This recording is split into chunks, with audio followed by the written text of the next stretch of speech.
বিসমিল্লাহির রহমানির রহিম। আসসালামু আলাইকুম রহমতুল্লাহ। কেমন আছো তোমরা? আশা করি অনেক ভালো আছো। আমিও মন আল্লাহ পাকের রহমতে অনেক ভালো আছি, আলহামদুলিল্লাহ। তো আজকে আমি তোমাদের মাঝে হাজির হয়েছি নতুন আরেকটি ভিডিওতে। আর আজকের এই ভিডিওটা হচ্ছে তোমরা যারা এইচএসসি পরীক্ষার্থী 2025 এবং 26 রয়েছে তাদের জন্য রাইট ফর্ম অফ ভার্বস। তো রাইট ফর্ম অফ ভার্বস একদম ইজিলি তোমাদের মাঝে আজকে ইনশাল্লাহ বুঝিয়ে দেব। তো অবশ্যই শুরু থেকে শেষ পর্যন্ত ভিডিওটি কন্টিনিউ করো। যারা আমার চ্যানেলটা এখনও সাবস্ক্রাইব করো নাই তারা দ্রুত সাবস্ক্রাইব করে দাও, আর যারা করেছো তাদেরকে অসংখ্য ধন্যবাদ। ওকে, কথা পাচ্ছি না, চলে যাচ্ছি মূল আলোচনায়। তো ইতিমধ্যে আমাদের বই বের হয়ে গেছে, অর্থাৎ তোমরা যারা এইচএসসি পরীক্ষার্থী রয়েছে তাদের জন্য এইচএসসি ফার্স্ট ইয়ার এবং সেকেন্ড ইয়ার। তো আমাদের বই দুটি হচ্ছে শর্টকাট ওয়েতে লেখা হয়েছে। একটা হচ্ছে HSC shortcut grammar and writings, আর একটা হচ্ছে ফার্স্ট পেপারের জন্য HSC English first paper shortcut. তো এই দুটি বই যদি তুমি অর্ডার করতে চাও তাহলে আমাকে জাস্ট স্ক্রিনে দেওয়া নম্বর, হোয়াটসঅ্যাপ নম্বর 01850774959, এই নাম্বারটাতে SMS দেবা। ওকে, চলে যাচ্ছি রাইট ফর্ম অফ ভার্বসের আলোচনায়। তো দেখো, রাইট ফর্ম অফ ভার্বসের মানেটা কি? রাইট মানে সঠিক, ফর্ম মানে হচ্ছে গঠন, অফ মানে এর, আর ভার্বস মানে ক্রিয়া। তার মানে এটা কি দাঁড়ালো? যে ক্রিয়া এর সঠিক গঠন। তো রাইট ফর্ম অফ ভার্বস হচ্ছে টোটালি 5টি। সেগুলো হচ্ছে কি? ভার্ব 1, ভার্ব 2, ভার্ব 3, ভার্ব 4 এবং ভার্ব 5। ভার্ব 1 যেমন ডু, এর ভার্ব 2 কি? ডিড। ভার্ব 3 কী হবে? ডান। ভার্ব 4 হচ্ছে ডুইং, যেটাকে প্রেজেন্ট পার্টিসিপলও বলা হয়। ভার্ব 5 হচ্ছে ভার্ব 1-এর আগে জাস্ট টু বসায় দাও, অর্থাৎ টু ডু, এটাকে ইনফিনিটিভও বলা হয়। অর্থাৎ টু ডু হচ্ছে ভার্ব 5 বা ইনফিনিটিভ। এভাবে go, went, gone, going, to go. তো এই যে 5টা ফর্ম, এই 5টা ফর্ম কখন কোন সময় কোনটা বসবে সেটা যদি তুমি বুঝতে পারো তাহলেই তোমার রাইট ফর্ম অফ ভার্বসে একদম ফুল মার্কস চলে আসবে। তো দেখো এখানে আছে কি, যে যদি অতীত বোঝায়, অতীত বোঝালে তোমার সবগুলা গ্যাপে, সবগুলা শূন্যস্থানের জায়গায় তোমাকে ভার্ব 2 বসাইতে হবে। যদি এই বিষয়টা কোনো একটা অতীতের কোনো একটা ঘটনা থেকে রাইট ফর্ম ভার্বসের কোশ্চেনটা চলে আসে। আর যদি অতীত না বোঝায় তাহলে সবগুলো গ্যাপে ভার্ব 1 অথবা ভার্ব 1-এর সাথে এস বা ইএস বসাতে হবে। আর ব্র্যাকেটে যখন বি থাকবে এর পরিবর্তে এম ইজ আর অথবা ওয়াজ ওয়ার বসাইতে হবে। যদি বর্তমান বোঝায় সেক্ষেত্রে এম ইজ আর বসাবা বি এর পরিবর্তে, আর অতীত বোঝালে ওয়াজ ওয়ার বসাইতে হবে। এরপর তোমাকে আরেকটা শর্টকাট মনে রাখতে হবে, সেটা হচ্ছে যে সিঙ্গুলার সাবজেক্ট সমান সিঙ্গুলার ভার্ব, আর প্লুরাল সাবজেক্ট সমান প্লুরাল ভার্ব। অর্থাৎ সাবজেক্ট যদি তোমার সিঙ্গুলার হয় তাহলে তোমার ভার্বও হবে সিঙ্গুলার, আর সাবজেক্ট যদি প্লুরাল হয় তাহলে ভার্বও হবে প্লুরাল। তো সিঙ্গেল শব্দ থেকে সিঙ্গুলার কথাটা আসছে। সিঙ্গেল মানে কি? একা। তো যেমন এখানে সাবজেক্টের সিঙ্গুলারের মধ্যে যেমন আই অর্থ কি? আমি, এটা একজনকে বোঝাচ্ছে। বাট উই হচ্ছে একজনের বেশি, উই অর্থ আমরা। ইউ মানে তুমি, যা একজনকে বোঝাচ্ছে। আবার ইউ মানে তোমরা, যা একের অধিককে বোঝাচ্ছে। হি, শি, ইট, সে বা এটি, এগুলো একজনকে বোঝাচ্ছে। আর দে একজনের বেশি জনকে বোঝাচ্ছে। বয় একজনকে বোঝাচ্ছে। আর যদি বলা হয় বয়েস তাহলে একজনের বেশি বোঝাচ্ছে, একের অধিক বোঝাচ্ছে। এবার স্টুডেন্ট একজনকে বোঝাচ্ছে। আর যদি এর সাথে এর যোগ করা হয় স্টুডেন্টস তাহলে একজনের বেশি বোঝাচ্ছে।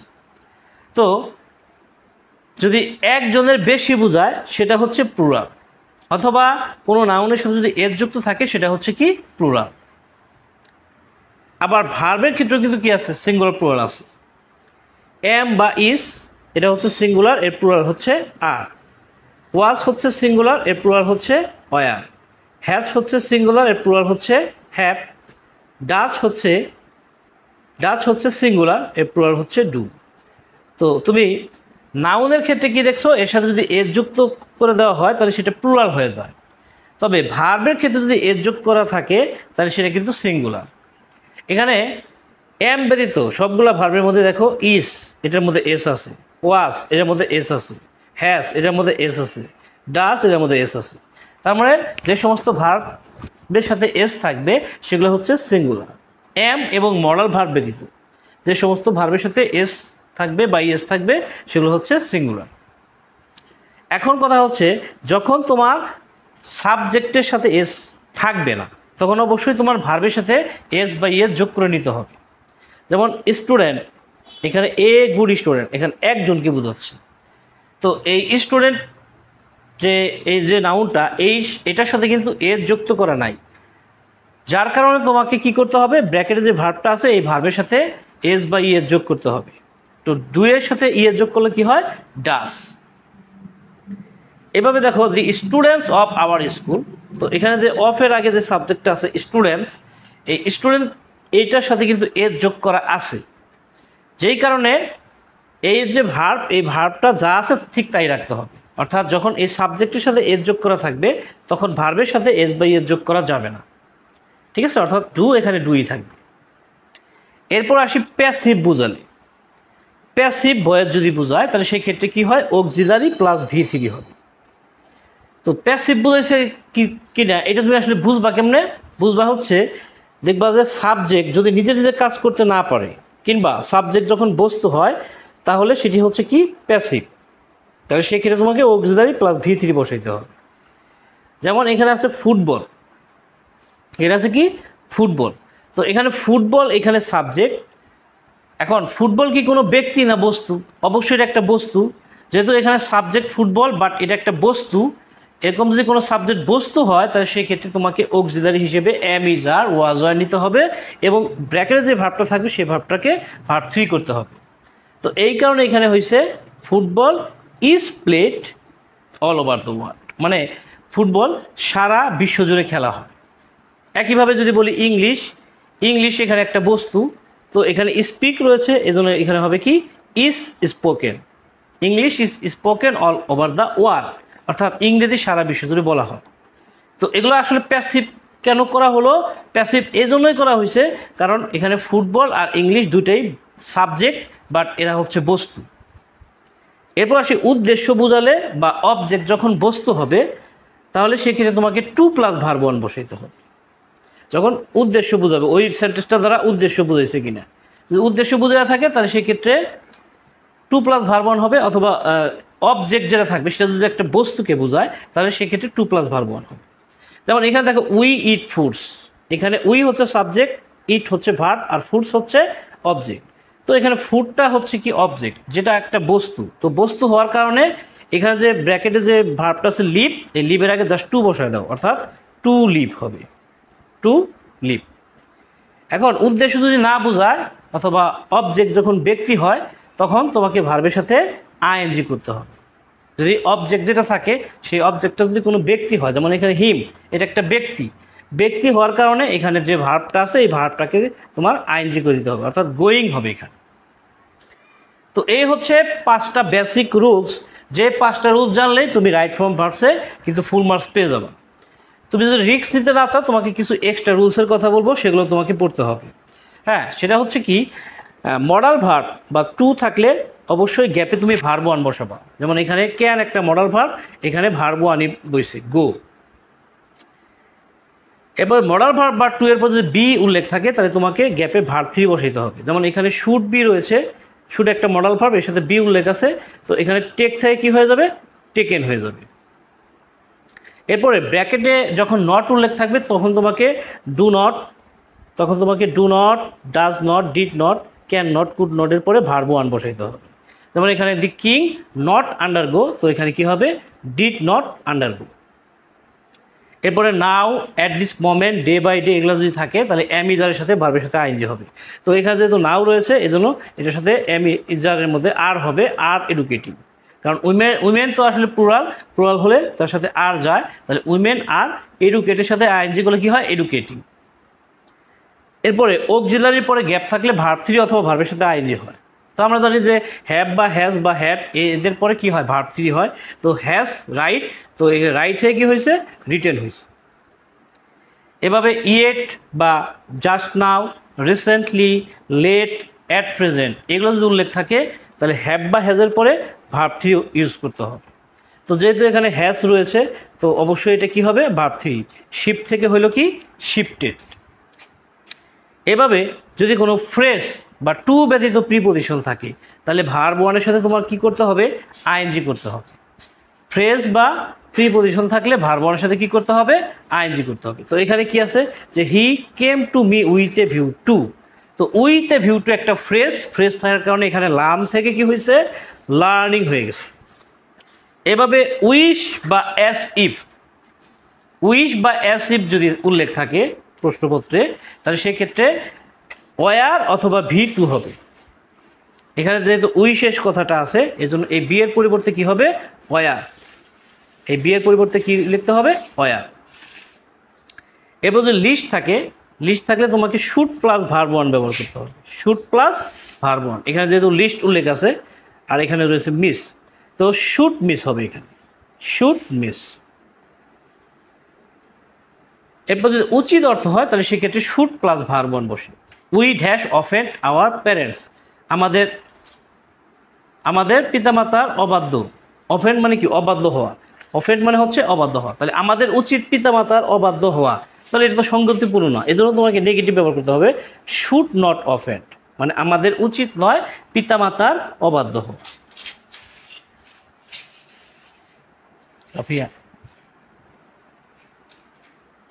এরপর দেখো এখানে correct form of verbs sample question রয়েছে।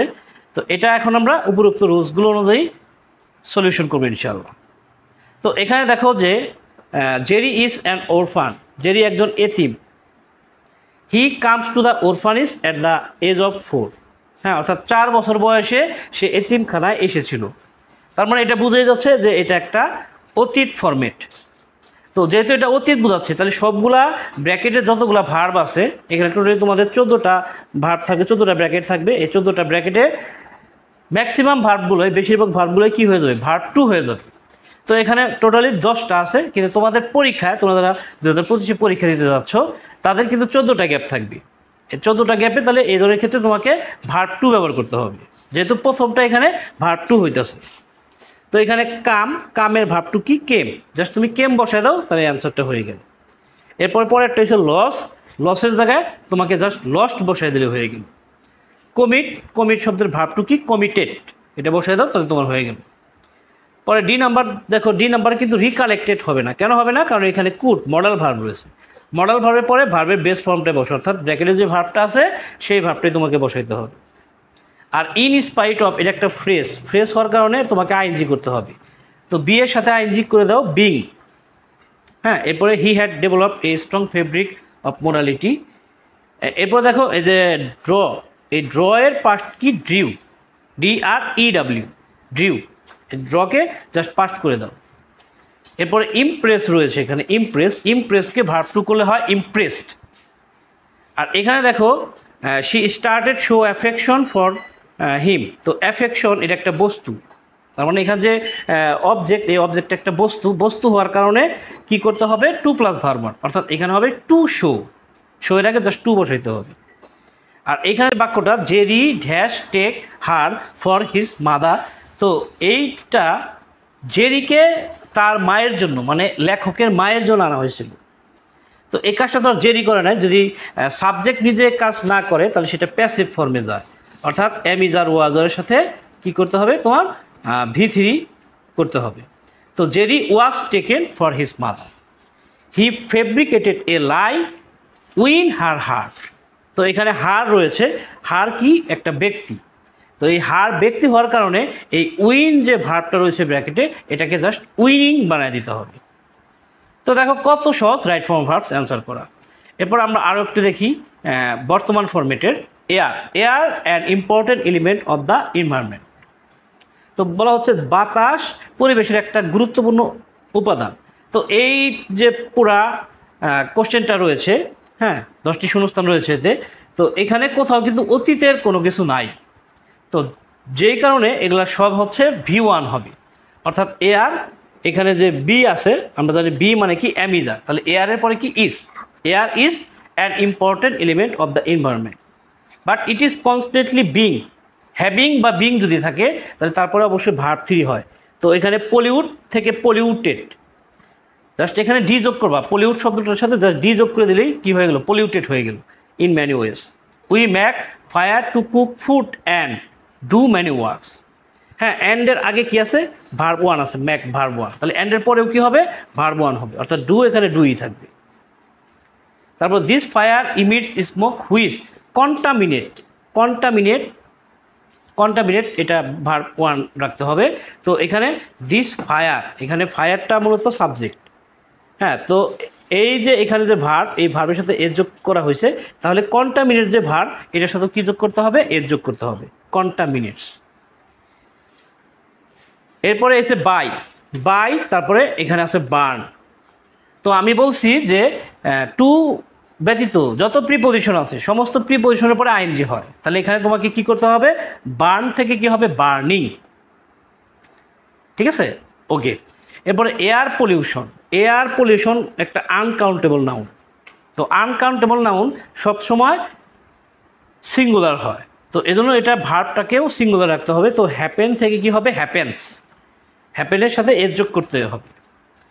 When factories can be, can be থাকলে ক্যানের পরে বি আছে, তার মানে ক্যানের পরে বি থাকলে কি হয়, মডেল ভার্বের পরে বি থাকলে V3 হয়, তাহলে হোল্ড থেকে কি হয়ে যাবে, হেল্ড। এরপরে দেখো কি আছে, ইট ইজ হাই টাইম রয়েছে, ইট ইজ হাই টাইমের পরে কি হয়, ভার্ব টু হয়, অর্থাৎ এখানে চেক, চেকড হয়ে যাবে, ইডি যোগ করতে হবে। Otherwise we dash suffer a lot, তাহলে ভবিষ্যৎ বোঝালে কি হবে, উইল ব্যবহার করতে হবে, উইল সাফার। তো এখানে সাফার থেকে কি হলো, উইল সাফার। তো দেখো right form of verbs answer করা কিন্তু একদমই ইজি। হ্যাঁ, জাস্ট তোমাকে বুঝতে হবে এটা কি অতীত না বর্তমান। অতীত হলে সবগুলো ভার্ব টু করে দেবা, আর যদি অতীত না হয় সবগুলো ভার্ব ওয়ান করে দেবা। তো এই ছিল আজকের আলোচনা। আগামীতে কথা বলবো অন্য কোনো টপিক নিয়ে। সে পর্যন্ত সবাই ভালো থাকবা, সুস্থ থাকবা, সুন্দর থাকবা। টাটা, আসসালামু আলাইকুম রহমতুল্লাহ।